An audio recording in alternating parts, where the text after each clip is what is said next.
अभी आप भी कुछ कहेंगी, आपने भी बड़ी जो है वो तमन्ना वाल समझा जाता है। देखिए, बात ये है कि हमें बहुत अफसोस है जो मुल्क में हो रहा है। सबसे पहले तो मैं इमरान रियाज साहब को इधर हाई कोर्ट में वेलकम भी कहती हूँ, और हम ये समझते हैं कि पूरी कौम जो है इमरान रियाज के साथ खड़ी है, इसलिए कि उन्होंने अपनी हक और सच की आवाज़ दी।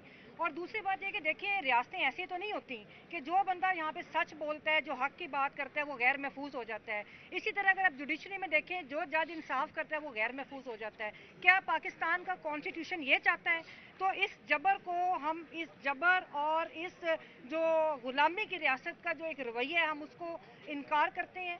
हम लोग अपनी जद्दोजहद जारी रखेंगे। हम हर उस शख्स के साथ हैं जो सच बोलता है, हम उस हर शख्स के साथ हैं, हर उस सहाफ़ी के साथ हैं जो हक लिखता है, जो हक के लिए कलम उठाता है, और ये आवाज़ें हम कभी खामोश नहीं होने देंगे।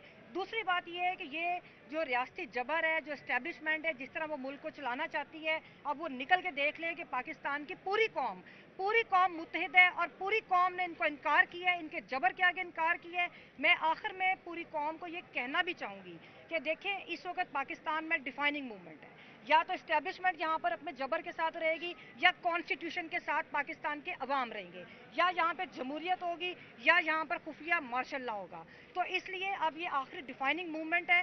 सारी कौम को निकलना चाहिए, इस जबर के खिलाफ आवाज़ उठानी चाहिए, और वही रास्ता है एक रोशन पाकिस्तान का, पाकिस्तान की सालमियत का।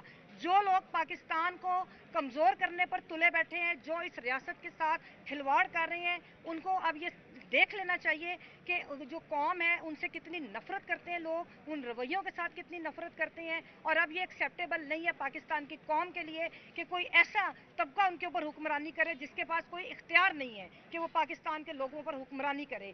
और इसी तरह इन्होंने देखें जो मीडिया की आवाज़ों को खामोश कराने की कोशिश की, जिस तरह इमरान रियाज के साथ किया इन्होंने, तो इस जो रवैये हैं, इनका पाकिस्तान को हमेशा नुकसान हुआ है। और हम ये समझते हैं कि ये जो रियासती इदारे हैं उनको अपने रवैये अब दुरुस्त करने पड़ेंगे, वरना जो पूरी कौम है उस जबर के खिलाफ अब उठ खड़ी हुई है, और हम लड़ेंगे, और उस वक्त तक लड़ेंगे जब तक पाकिस्तान में सिविलियन सुपरमेसी नहीं होती। हम उस वक्त तक लड़ेंगे जब तक, आप देखें कि आज के हालात हैं, आज जो एक सियासी जमात है उसको अपने ज़ेर ताब किया हुआ है, उनके सियासी वर्कर्स को, पाकिस्तान की जो खवातीन सियासी वर्कर्स हैं वो जेलों में बैठी हैं, ना जुडिशरी में इतना दम है कि वो उनकी बेल्स ही ले ले।